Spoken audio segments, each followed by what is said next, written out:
So this is Cynthia Brody, and I'm just going to have you kind of take it away. Yes. Go. Okay, well, I'm going to sit. All right. Actually, So, first of all, I want to thank Rebecca and Nadine for their tremendous amount of hard work and just the amount of posting on social media is really amazing. So I appreciate this opportunity to show, and I think this is just a beautiful venue. And this is actually one of the nicest looking exhibits I've ever had, because they did such a beautiful job of curating and hanging and designing. So thank you. And thank you to my friends and relatives that continue to show up for me. That's really very nice and inspiring. So I haven't really practiced what I'm going to say here, so I'm just going to ramble, and then then you can ask me questions. I've always, from about 6th grade, I can remember always drawing, and I always figured that I could eventually do something in art, especially because I was terrible at math. But as I mentioned, we had a beginning of a women's group here last week, and I mentioned that at the time that it would have been for me to be going to art college. It was also Vietnam. And the rule was that if you were in college, you didn't have to go fight. And so a lot of guys that wouldn't have been going to art college all, applied to art college, and it became kind of challenging to get into school. So I had only applied to one school, and I didn't get in. And so I just assumed, well, I guess I'm not any good. And I stopped.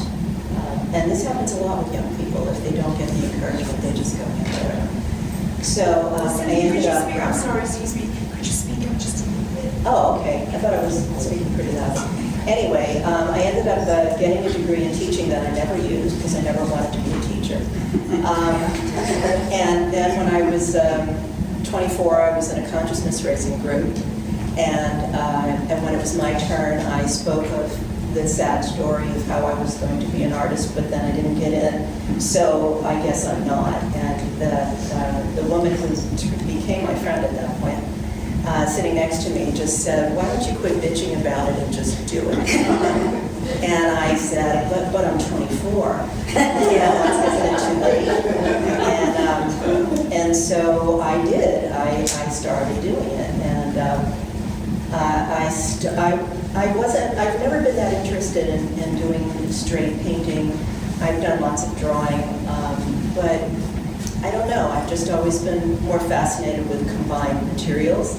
So my very first pieces were three-dimensional collage, where I used fabric, and I always did people. But I did, fabric. I unraveled rope and glued it down and painted it, and made my mother's hair, which looked really like my mother's hair.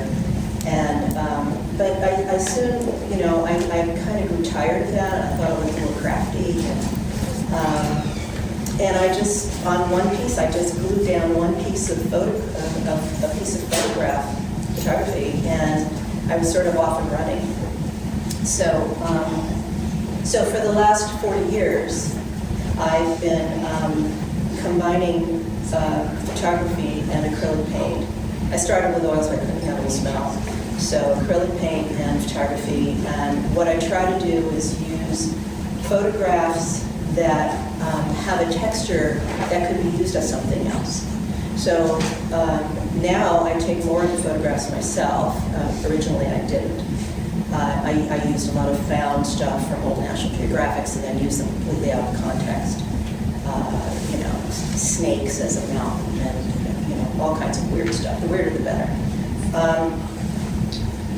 So people ask me a couple of questions. They ask, why do you do women? And my answer is because I'm a woman, and that's just, when I create a piece with a woman in it, it's almost like I create a friend or a person who I then live with. And so, for those of you who've been to my house, there's just like women everywhere.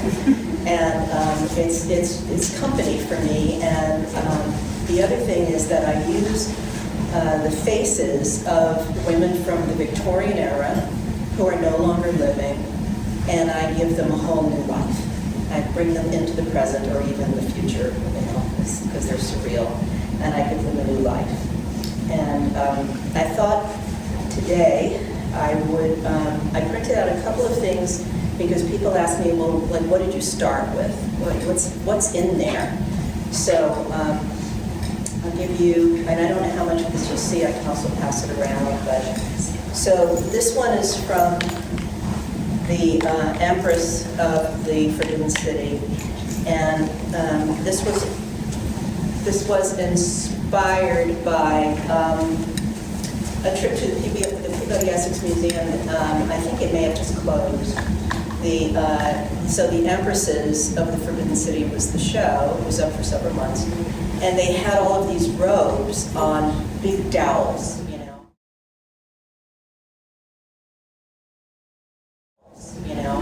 And so I took the pictures, and my knee was hurting, so I didn't pay too much attention, and I was kind of in and out of there very quickly.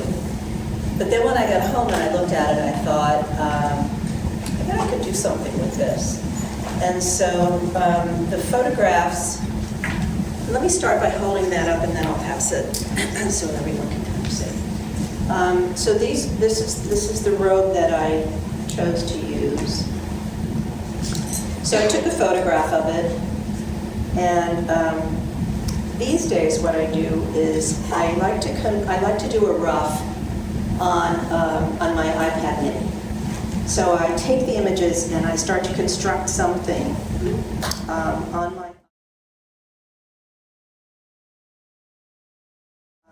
my iPad mini, and it didn't look like this. I didn't put that one in here. And it's like, do I want to run with this or no?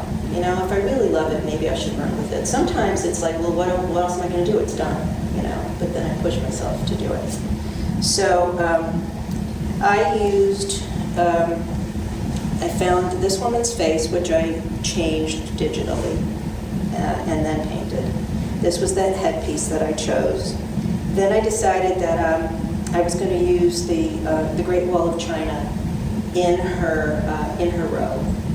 And especially with all the wall talk that's going on now, I decided I wanted to do that. So this is how it started as far as glued down on the canvas.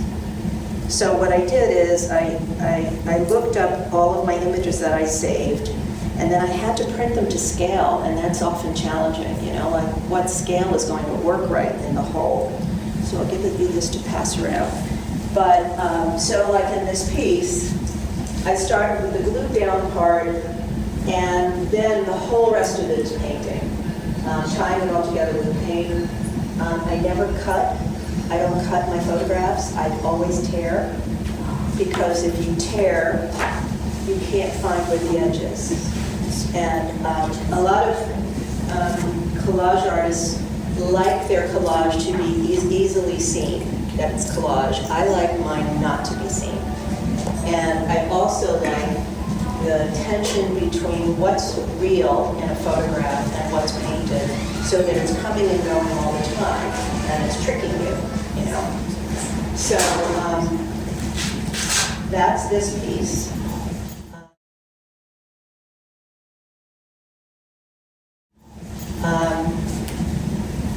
This one is, these two are kind of rare in that I had an idea in mind of what it needed to look like, and then I had to fill in the spaces. But more often than not, as I'll show you with this one, I don't know what they're going to turn into. I start with usually a face, and then I just keep moving images around until they take shape into something. But for this one, I really wanted to do a belly dancer, and so I'll pass this as I just point out what I did here. So I found a photograph of a belly dancer whose form I wanted to use, and I think the first piece of collage that I found that I wanted to use was this, which is a photo of a plowed field in perspective. And Then I was in my driveway, and there were some red leaves on the driveway, so I took a picture of red leaves on the driveway, and that turned into this, and then that's a photo of a winding road with a car on it, and I thought that would translate well into the photos. And then I used some cathedral windows here, and these were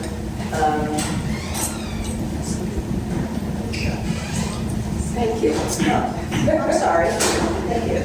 And then these were Tibetan meditation cylinders. If you've ever seen those. So I used those on her arms. And a couple of other things to recognize here, just, you know, but they were just a piece here, a piece there. And then the part that I like the best is, can anybody figure out what this is? Around her behind. The Leaning Tower of Pisa. Close. Coliseum. Oh, The Colosseum. Coliseum. Yeah. And this is water crashing over rocks. Photograph of water crashing over rocks. So I really have fun putting together. Are those painted, you put color on them afterwards or not? Sometimes, when you get close, you'll see which, like this has some painting on it, this has a lot of painting on it, this has some, this has a little, this I don't think has any. Just if it means that, you know, I have to draw it all together so that you think you're seeing one complete image. And then,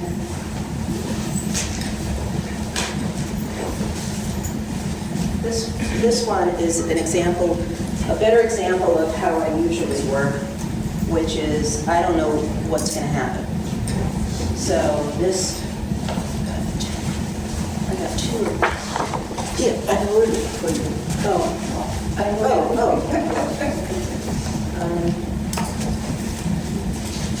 Yeah, here's a second one.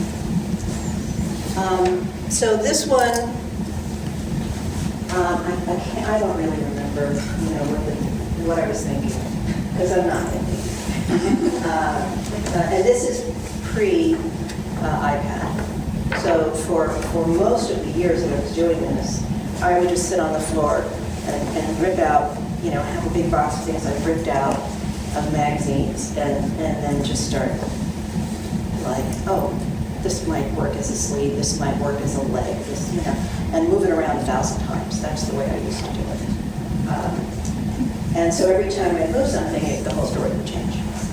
So this was like a French postcard, her face, largely painted over here. This was a photograph of a tree on the ground in Yosemite that I took.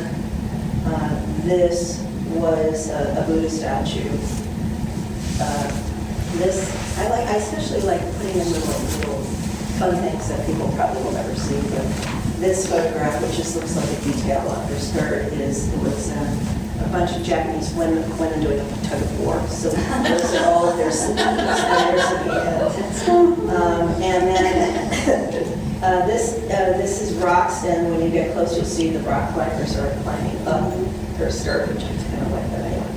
And then this was a photo I took at the beach, and these are trees, and these are stone, and this is salt from the Dead Sea, and these are palms of Buddha, which I took a photo of at a garden place.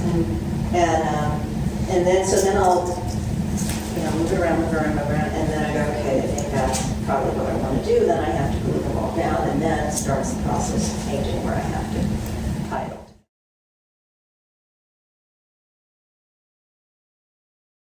Together. How am I doing with my? Sorry. So it's fine. It's Do fine. you use the actual photographs in the Yes. collage? Yes. And then do you sometimes paint over the Yes. photographs? Yes. Okay. So this one is before I was changing anything digitally, as is that. But that has already, I've made certain changes digitally before I even print. This one, which is in the show. Here, let me help.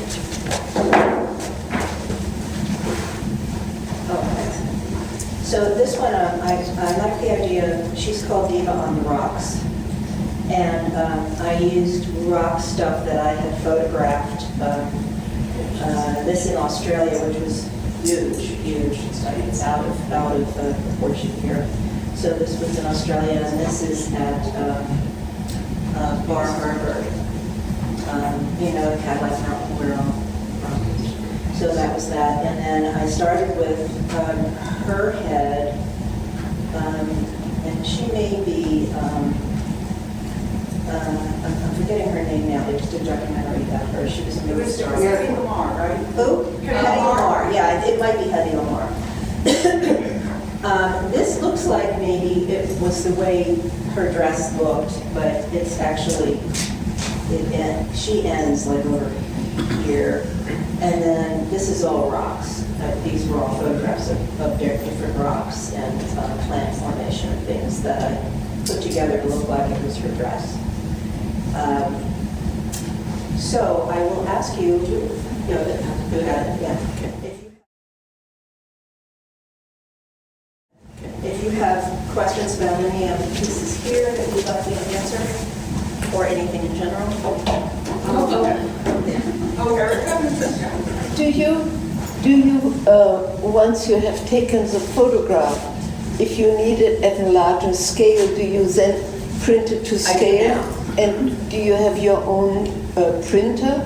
So Yeah, that but you know what? get... I still have just standard printer size. I use Kodak matte photo paper. Yeah. But I should have a printer that takes, larger paper, because I could then work bigger and it would just be better. But part of that is that I have to transport everything, and when everything gets too big, it becomes a big headache to have to do. And do you use special paint that the photograph will take the paint? It takes the acrylics just fine. Okay. And then I use medium. I use matte medium under the photo and over the photo. And then the paint sort of stays on the surface of the medium. Because if I didn't put medium on, it would probably suck into the paper. I see. What's your favorite support to use? Do you use canvas, wood? Do you have a favorite? Well, I guess it would be canvas because I use it mostly. And I can't, when you work on canvas, it moves with you, Again, it becomes an issue of it getting very heavy and having to transport it, and that can be part of it. Can I just say something though? So one of the things when Adine and I went to Cynthia's home studio, we noticed that she likes to use repurposed building materials. So and I just want to point out, in case you haven't really walked through the exhibit, that Cynthia also has work on the back on this alcove here, these three-dimensional pieces. Right, so those are boxes, two of which, one of which was a drawer, the middle one there was a drawer, and then the one behind Adine is a box. Oh, okay. It's like, okay. Yeah, when I lived in whatever you want to do. Yeah, when I lived in California, I was always going to this place in Berkeley or Oakland that had just all these building supplies that, the contractors would just go and dump it off there. And so I have a whole series on cabinet doors. I think I have any of my cabinet door series. Just sort of found materials. This one I had to rent a saw to cut it up because it was this giant sheet. Like this was an old drawer. I like the idea of history. I like to use people that have a history. I like to use materials that have history. But I have to say that was sort of a stage that I went through, and I have a lot of stuff that has copper, and I have stuff that has an old copper roof from New Bedford that was given to me, and a slate roof that was given to me, and a person said, here, I think you could do something with it. So I did a series. Now, I don't know, I'm just, I'm getting lazy, and I'm doing more stuff I can pack into my car, carry easier. But I still, if I don't love them, I don't show them. So I still have a place in my car. About this one here, iconography with, I think that's chronography. This? The Adam and Eve. Yes. The head is Dutch 15th century. Right. Can you talk about the meaning, the iconography? Of this piece? Yeah. Well, this one I can, because a lot of them I really can't talk about the meaning because it's whatever you bring to it, But this one, I had this wavy board from that place that I was just talking about. I had this board for, 10 years, and it was painted deep turquoise, and I didn't know what it was. But I thought, I could probably use it at some point. And I decided it was time to do something big. And I found the head, which was facing the other direction, from a piece from the Uffizi, I think, or something. The chronography. Okay. And then I flipped it, and then I painted it a bit and colored penciled it a bit, and I just started to build out whatever this was going to become. And I'll just sort of point out what the different things are that are here. So the flowers in her hair are jellyfish. This is interesting because this was the arm of Mary holding baby Jesus. And I then reversed it and printed it reversed. And then I glued it down, did a lot of painting and color pencil on this too. But now I have a woman that's standing like this. And I was like, okay, well, nobody does this except if they have puppet strings. So from that, I thought, I can turn her into Aphrodite. And she's doing the puppet strings of Adam and Eve. And so that then propelled me to what I was going to do next. But just as far as the different parts go, these are Florentine rooftops upside down, which I think translate very nicely into the little rock things. This is the inside of a church or cathedral here. These are the steps of Machu Picchu, which I reversed, and painted and colored penciled. And I love the way that they felt like ruffles to me. And then this is a part of some cathedral. I don't know what the areas are called in churches, but this I wanted to kind of look like an X-ray of her pelvis, but it's a jellyfish, so it's like a double trick, And then I needed to have, something for the Adam and Eve to be in, so I created a stage and I found a picture of a roof. And then did a lot of painting and a lot of colored pencil. And then when I was done and I went to glaze it, I realized that all the colored pencil I had used was watercolor colored pencil, and it all started to melt. So I screamed. And then I wiped it all off, and then I went in and I redid that with regular permanent colored pencil. So the icon being Aphrodite, and she is in charge of the man and woman. Does that answer your question? Yeah. From here, from this distance, the steps look like a pharaoh's crown.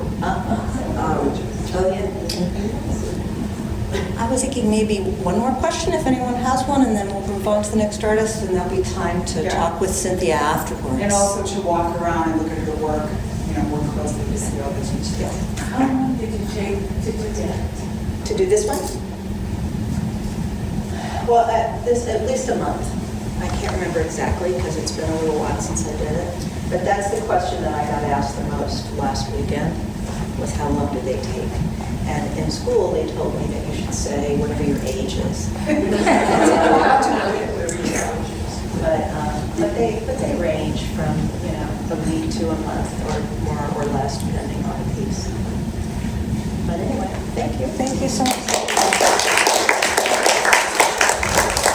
I just want to mention something as Julie Dapper is getting set up. So So this is just a curatorial aside. So Dean and I loved all of Cynthia's work, but and initially this was going to be included in the show. But as you see, we decided that there's a sort of connection, the palette. If you look around the room, that things are very connected with a lot of blues and golds and so on. So that was the reason we love this piece. But the reason we didn't hang it in the show is because the red is quite prominent, and we thought that it would maybe not quite work. So that's just a little curatorial decision that we made, because this is a wonderful piece as well.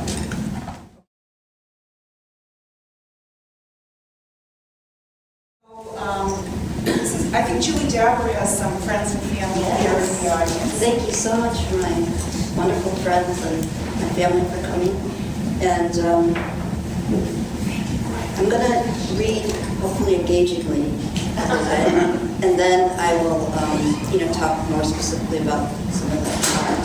And I want to thank, as Susan did, Rebecca and Nadine. They're just amazing women, wonderful, and so kind and warm, and it's just amazing what they do. So I want to thank you. When I was 6 years old, my parents brought me to the World's Fair in New York.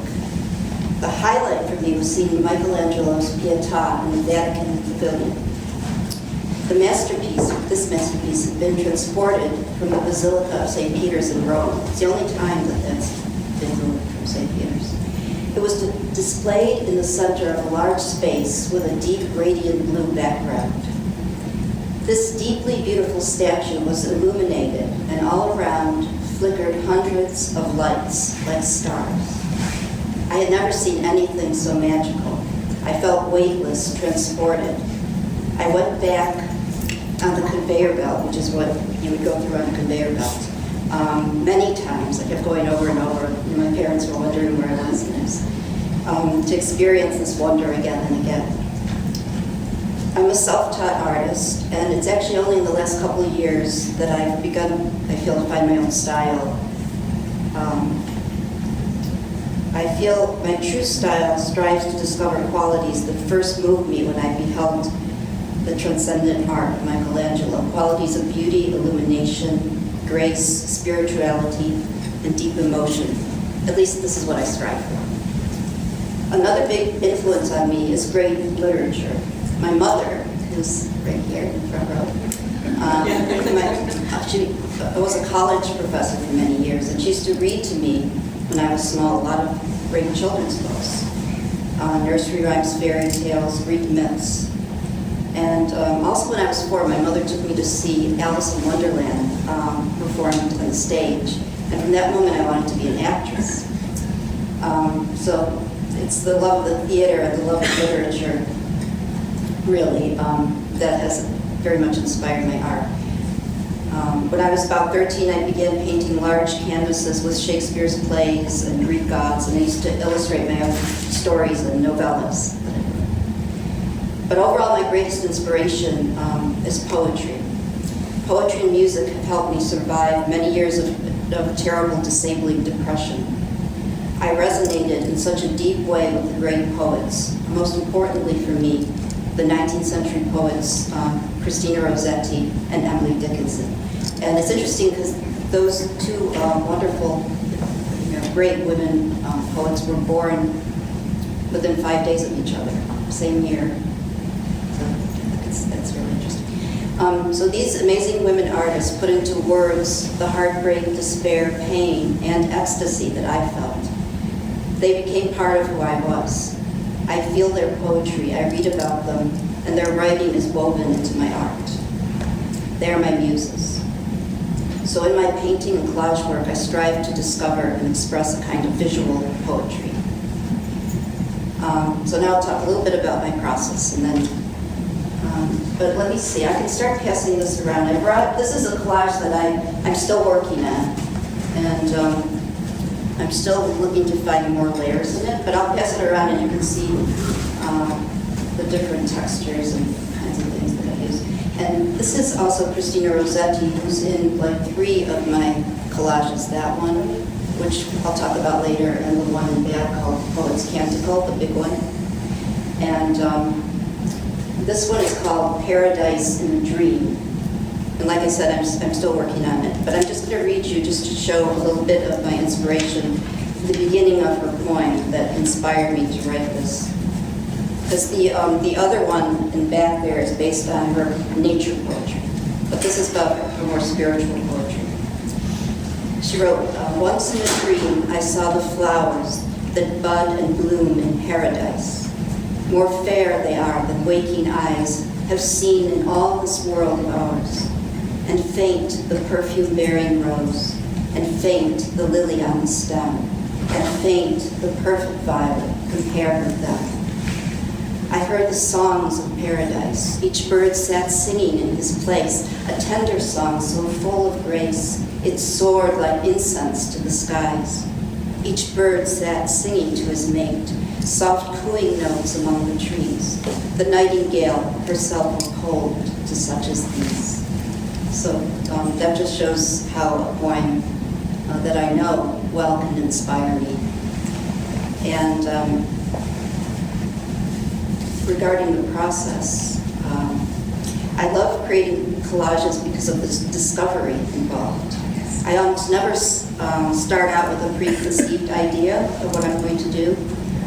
In this case, the one I'm passing around, I did have an idea that I was going to do this companion piece to the one on nature, and this was one on spirituality. So I had that idea, but usually I start laying down colors of acrylic paint. Some are opaque, some transparent, and I start to look and see if I see anything emerge from that. Sometimes a figure will appear, will appear, and then I try to bring it out.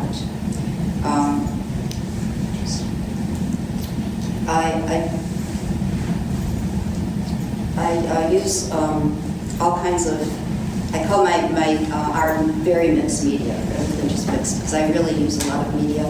And I like to use really rare little things that I find. Excuse me, I think if people are careful when I pass this one Fine, around. that's good, thank you. So I'll proceed to glue down with matte medium pieces of torn handmade papers, fabric, even bits of embroidery or found materials that appeal to me. I use a brayer to secure the pieces on the support, and then I watch what happens.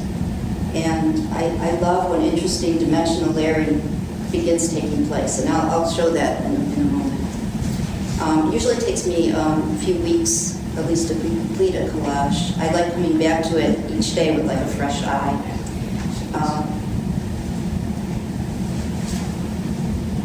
So in advance of the collage making, I also like to stain my own handmade papers. There are all these wonderful handmade papers available now, and I like to even make them more personal by, painting them, drawing on them, whatever, and it makes them even more individualized. And then I go through the paintings and I use line tools, like I like to use the Caran d'Ache Neocolors 1 and 2, or pastels or paint pens, and also like refine and bring out more of what I see in the image. And I like to incorporate rare and vintage materials in my collage, items from around the world. For example, vintage millinery flowers, old pieces of embroidery, crystals, Dresden scraps. Those are Victorian scraps made in Dresden, Germany, that are amazing, like the butterflies and flowers and things like that. And I use even hand-drawn textile designs. I call it a chaos of beautiful things. And so, I love to just like rummage through these items and see what strikes my imagination, and then that's usually how it begins. So, I'd just like to talk about a couple of the paintings here, and then if you have any questions. Thank you, Adine. Julie, I'll ask Cynthia, she said, at the reception, people were asking her how long it takes her to complete a piece. How long does it take you? Maybe it takes a few weeks at least, and sometimes months. I might leave it and then come back to it, but the process, it's not something that can just be done in a day, because it always will take, it will be over time. It won't just happen at once. Yeah, that's interesting. So I'd just like to talk a little bit about this collage, and because it shows the process that I really like when this happens. This was a again, it began just spontaneously. It was actually, I was going to throw this original collage away because I was so unhappy with it. So they can see them. Just so yeah, Yeah, but Hold it up, Julie. no, sure.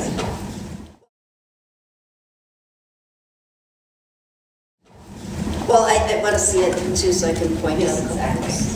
Yeah, thank you. So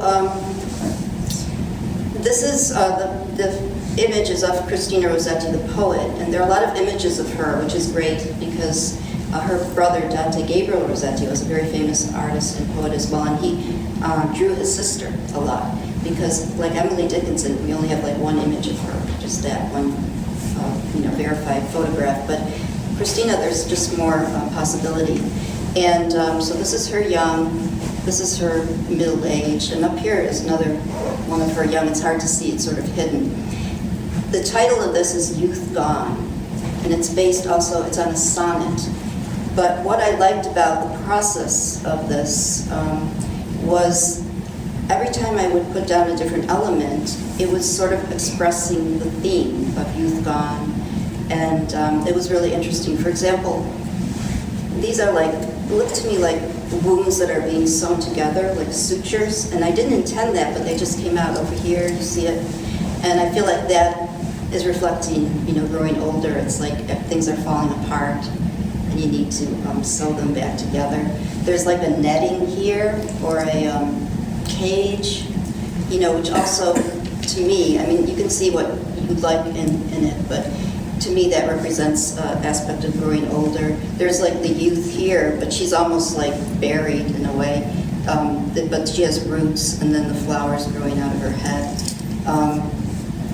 I intentionally put the mirror pieces, and you can look in there and you see your own youth going. You can see yourself in it. I'll just want to read, just because it's so beautiful, the poem that inspired this as well. It's a sonnet.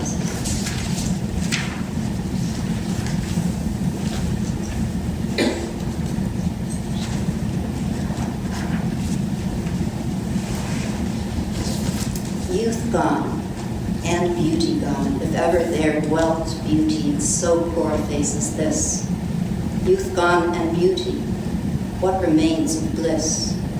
I will not bind fresh roses in my hair, to shame a cheap at best, but little fair. Leave youth his roses who can bear the thorn. I will not seek for blossoms anywhere, except such common flowers as blow the corn. Youth gone and beauty gone, what doth remain? The longing of a heart, pent up, forlorn. A silent heart whose silence loves and longs, the silence of a heart which sang its songs, while youth and beauty made a summer morn. Silence of love that cannot sing again.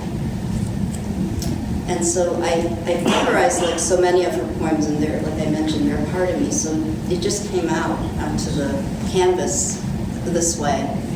And that's, like I said, my favorite way of creating, when it's almost like what you see is also a poem. And thank you, Adi. And then just one more, the Briar Rose.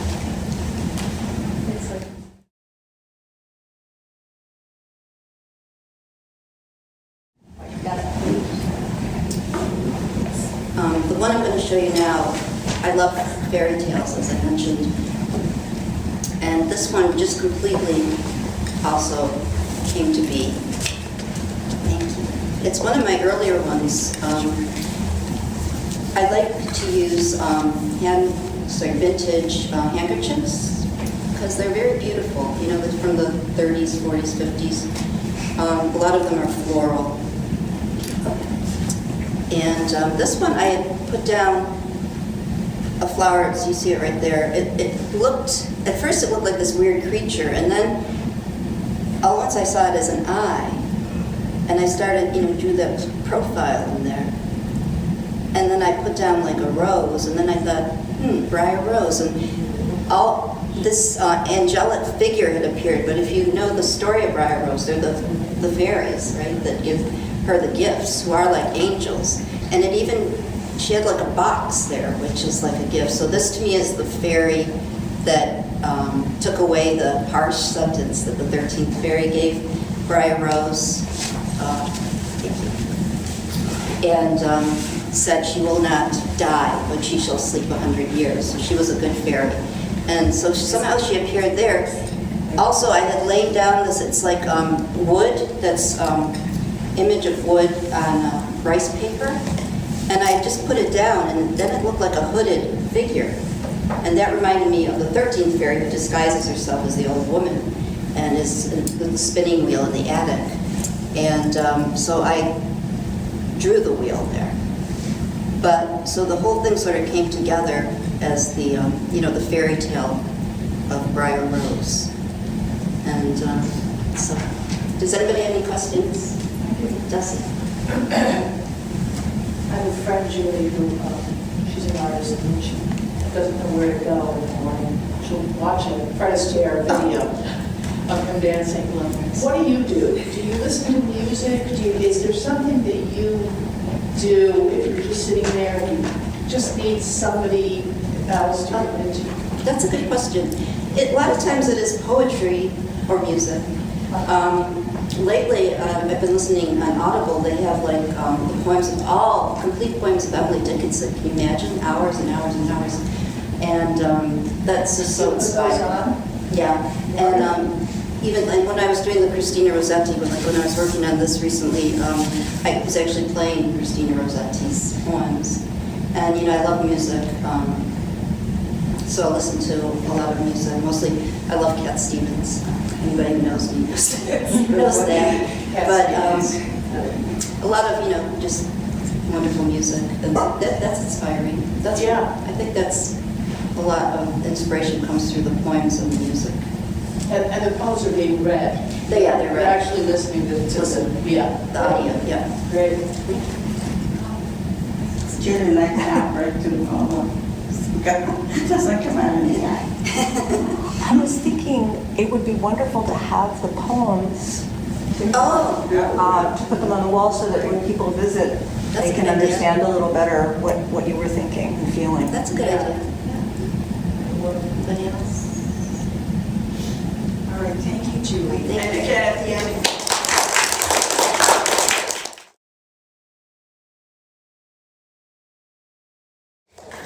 So next, we'd like to welcome Susan Murie. So Susan's work is alongside the two main walls in the back of the gallery.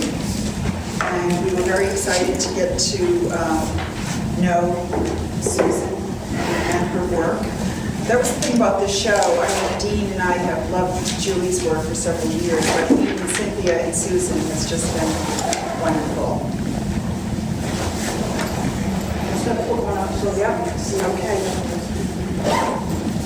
Hello, everybody. Thank you so much to Rebecca and Dean. I feel the same, that this is a nice opportunity and to be able to exhibit with Cynthia and Julie. So it's interesting, Susan also has a background in theater and That's some right. acting and Long time ago. Long time ago. Let's.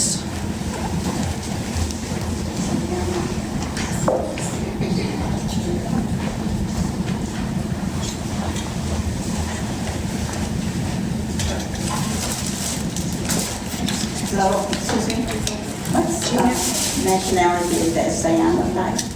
Your last name? No, that's the name of the... That's the name of the process? That's Is what these are. Yeah. Yeah. Oh, I No, I'm, Because it says Irish, Susan Scottish. Murie. So your name is Susan Murie? Yeah. It is. Okay. My maiden name is Kimball, and I'm just like, it's all Celtic things all day. So. this is really beautiful. Okay. Thank you. Sure. All right.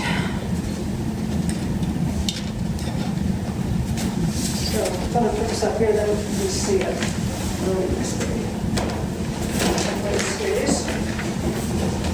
Here.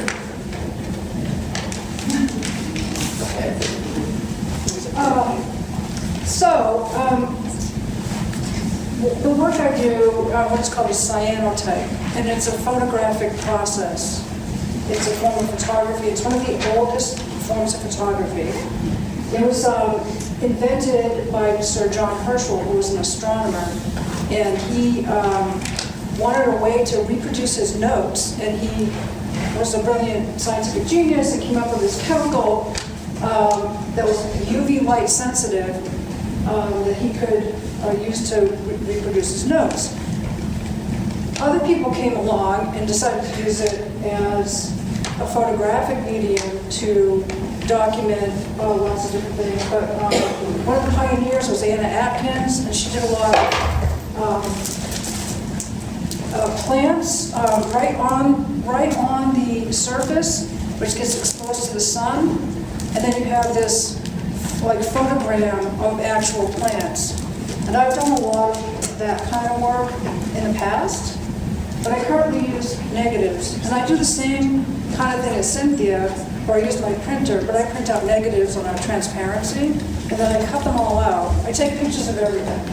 All the flowers, the architecture, anything that's in my photos, I've taken the photograph.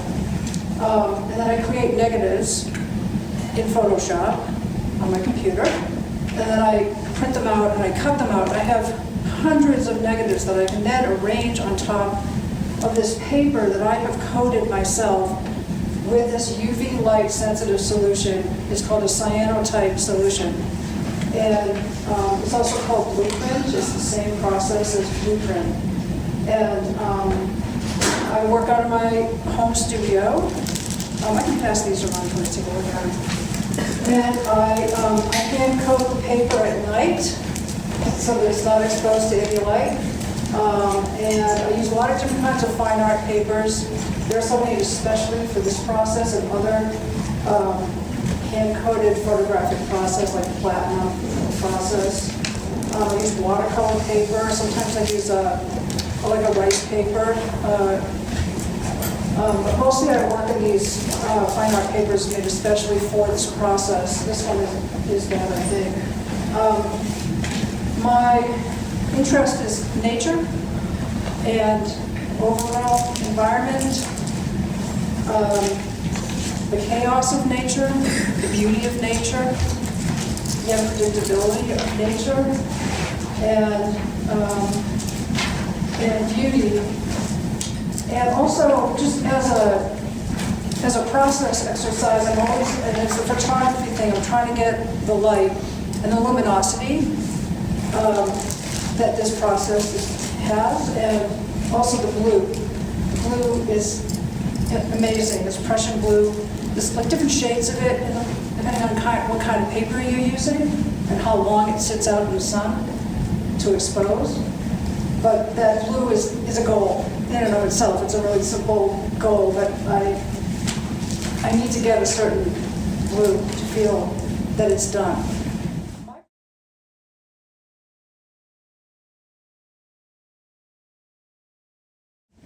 My process is so different from Cynthia and Julie's because whereas I think about what I want to do, and I gather all the material and take photos and get it ready, cut out the negatives, which is not my favorite part. I don't like fiddly things, but I need to cut them out. So I cut them out, and then I have everything ready. But once the process starts, it's really fast because I take it out, I put it on my dining room table, take it out of the dark, I store it in a dark place. And I start arranging the negatives on the coated paper, make some decisions, shift some things around, put some glass or plexiglass down, I clip it with those clips, and then I carry it outside to expose in the sun depending on the time of year, and I work all year round. This time of year it's about 45 minutes in the sun. In the height of summer it can be 10 minutes. So there are also UV boxes that some people use, but it's not big enough for me to size about the sun. I work bigger even than this. Yeah, can I ask a question? Yeah. So does the time of here affect the blue tones at all, like the quality of the light, the intensity of the sun? It doesn't affect the blue, it's the paper itself. Some paper, it depends on how much the chemical gets absorbed when I put it in. So it's just the exposure time, which is tricky with the negatives. I have to, they all have, I have to be careful like what I'm doing with the negatives. That's all background of photography that I have. I've been doing photography for a really long time. Do you look for negatives that have similar exposures, so there's not huge amounts of contrast, or for more contrast, if that's what you Yeah, I photograph, I buy flowers, or when in the summer I just walk around and take pictures of people's gardens. But I buy a lot of flowers and I photograph them. I have a light box that I use for some backlighting. I put them in the window, I bring them outside.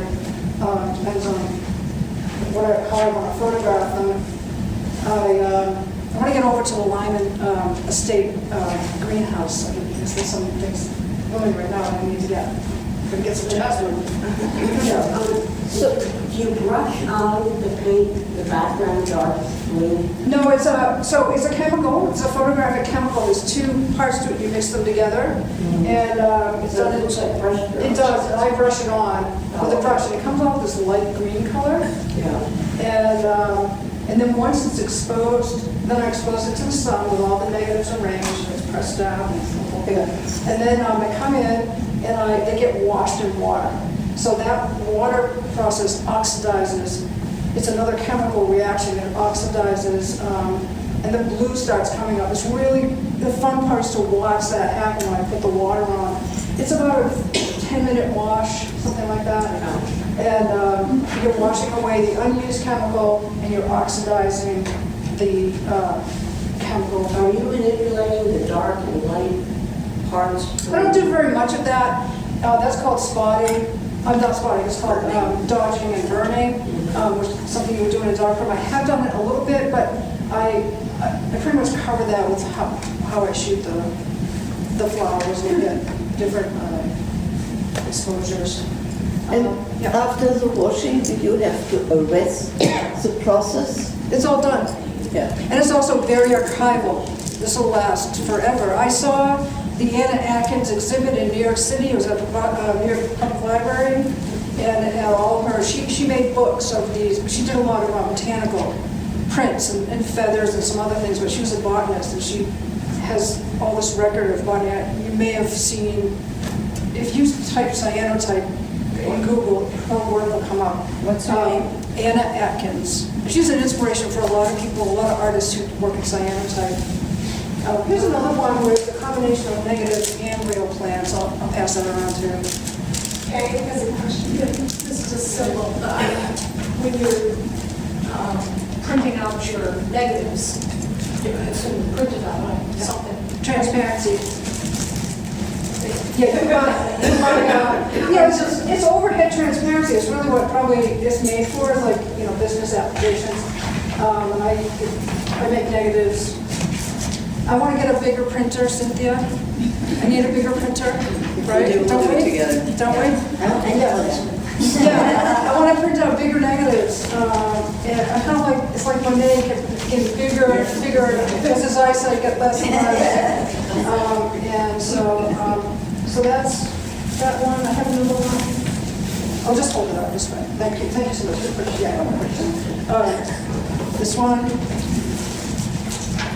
I love upside down flowers, like brushing down to the ground. I threw some salt crystals on here when I exposed it, so that's what these little dots are, and then I add some more pencil. Occasionally I'll do a little watercolor or pencil, but not that much, because I'm just not trained and I'm not really very adept at that. But I have the photography for that. So this is, another example. It's not quite as brush strokey.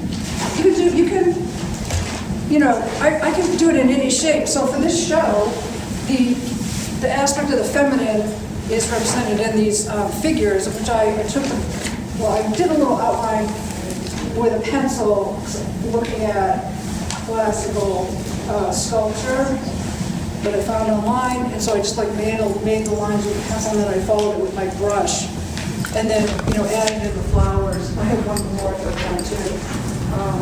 So that those in particular tie in with the theme of this exhibit that the galleries put together. I'm working on a series now of tabernacles. A tabernacle is like a whole shrine. And this is a spiritual dwelling that you can carry with you. What does that look like? For me, these are my personal ideas, and that's kind of, I have a new project that's based on that, about what people who are migratory and what they might carry with them, both spiritually and physically. I don't have any of those here, but that's a new project.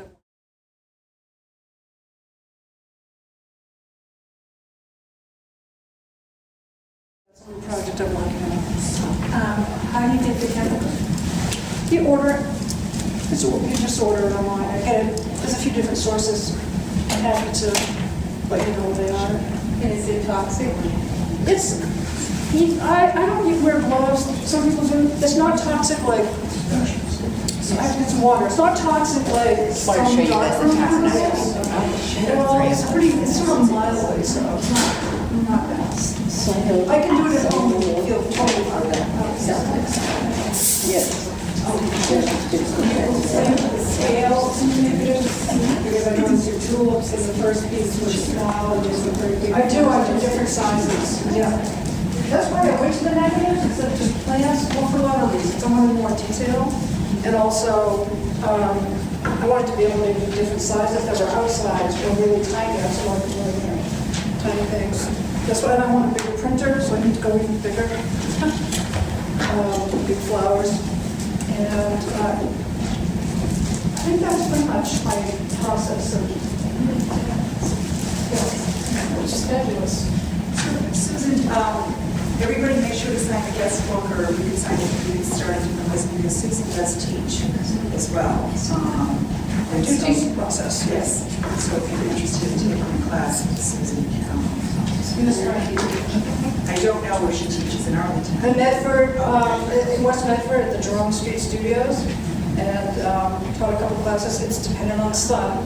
So you have to be willing to be flexible, but it's worked out pretty well so far. It's a fun class. We don't do the negatives because it's too involved for beginners, but we do plants. I bring a lot of different flowers. We go on forward a little bit, bring back some leaves and things that are fine. We're hoping we can maybe do it here too. Do it here? Yeah, that would be nice. We need a lot of water. Yeah, that's an issue. Yeah. Any other questions about the process or? I would like, well, thank you. Let's answer your question, but I would encourage you, if you have not walked around to see the exhibit, you should take a walk through the show. And a lot of this work has a lot of fine detail to it, so you should really have a chance to get up close to see all the work that's been